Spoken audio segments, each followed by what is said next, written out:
बिस्मिल्लाहिर्रहमानिर्रहीम। अस्सलाम वालेकुम। उम्मीद है कि आप खुश व खुर्रम होंगे। अल्लाह आपको खुश व खुर्रम रखे। मैं हूँ इकबाल एहसास और आप देख रहे हैं उर्दूदार। जैसे कि आपके इल्म में है कि हमने सनातों का एक सिलसिला जो है वो शुरू किया था। पिछले लेक्चर में हमने 2 सनातों का जिक्र किया था। आज हम जो है सनात तज़ाद के हवाले से आपको बताएंगे। तो सनात तज़ाद कौन सी सनात होती है? जब शेर या कलाम में 2 ऐसे अल्फाज इस्तेमाल किए जाए जो एक दूसरे के मुतज़ाद हो तो उसे सनात तज़ाद कहते हैं। जब शेर या कलाम में शायर ऐसे अल्फाजों का इस्तेमाल करता है जो एक दूसरे के उलट हो या मुतज़ाद हो तो उसको सनात तज़ाद कहते हैं। या आप यूँ देखें, कलाम में 2 ऐसे अल्फाज लाए जाए जो मानवी तौर पर एक दूसरे की ज़िद हो तो उसे सनाती तज़ाद कहते हैं। 2 ऐसे अल्फाज लाना जो मानवी तौर पर एक दूसरे की ज़िद हो या एक दूसरे के उलट हो तो उसको कहते हैं सनाती तज़ाद। इन अशआर में ऐसे अल्फाज का इस्तेमाल जो एक दूसरे के उलट हो या मुतज़ाद हो तो उसको हम सनात तज़ाद कहते हैं। जैसे आप देखें, अमल से ज़िंदगी बनती है जन्नत भी जहन्नम भी, ये खाकी अपनी फितरत में न नूरी है न नारी।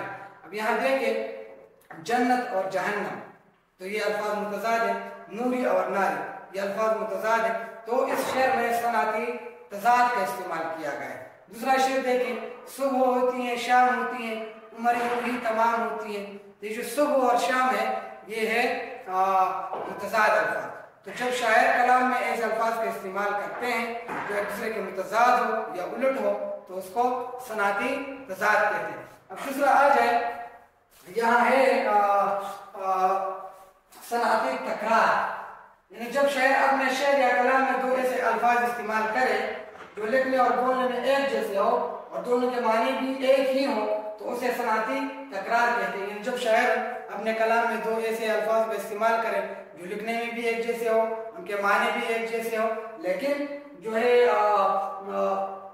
तो उसे क्या कहते हैं? उसे सनाती तकरार कहते हैं। जो कि लिखने में भी एक जैसे हो, उनके माने भी एक जैसे हो तो उसे कहते हैं सनाती तकरार। या कलाम में एक लफ्ज़ का बार बार दोहराना सनाती तकरार कहलाता है। जब कलाम में या शेर में शायर जो है एक लफ्ज़ को बार बार दोहराता है तो ये दोहराते हैं तो उसको क्या कहते हैं? सनाती तकरार। जैसा देखिए, मेरे अशिया के तो थे 4 तिनके, मका उड़ गया अंधिया आते आते। अब इसमें आप देखिए एक लफ्ज़ जो है जो जिनकी तकरार की गई है, आते आते जो है वो तकरार है। तो इसमें ऐसा शेर जिसमें शायर ऐसे अल्फाज का इस्तेमाल करते हैं जो कि लिखने में भी एक जैसे हो, उनके माने भी एक जैसे हो और वो शेर में खूबसूरती के लिए इस्तेमाल करते हैं ताकि शेर में खूबसूरती और जोर पैदा हो जाए तो उसको सनाती तकरार कहते हैं। दूसरा शेर देखें, तौबा के टूटने का भी कुछ कुछ मलाल था, थम थम के सोच सोच के शर्मा के पी गया। अब यहाँ देखें, कुछ कुछ, थम थम और सोच सोच ये जो है एक जैसे अल्फाज है लेकिन इसके इस्तेमाल से शेर में जोर और खूबसूरती पैदा हो गई है। तो जब शायर शेर में ऐसे अल्फाज का इस्तेमाल करते हैं जो कि लिखने में भी एक जैसे हो, उनके माने भी एक जैसे हो, लेकिन वो शेर में हुस्न पैदा करे, खूबसूरती पैदा करे, दिलकशी पैदा करे और जोर पैदा करे तो उसको सनाती तकरार कहते हैं। तो उम्मीद है कि आपको यहाँ तक समझ आ गया होगा। इंशाअल्लाह अगले लेक्चर में हम और सनातों का जिक्र करेंगे। तब तक अल्लाह का अमान, खादा।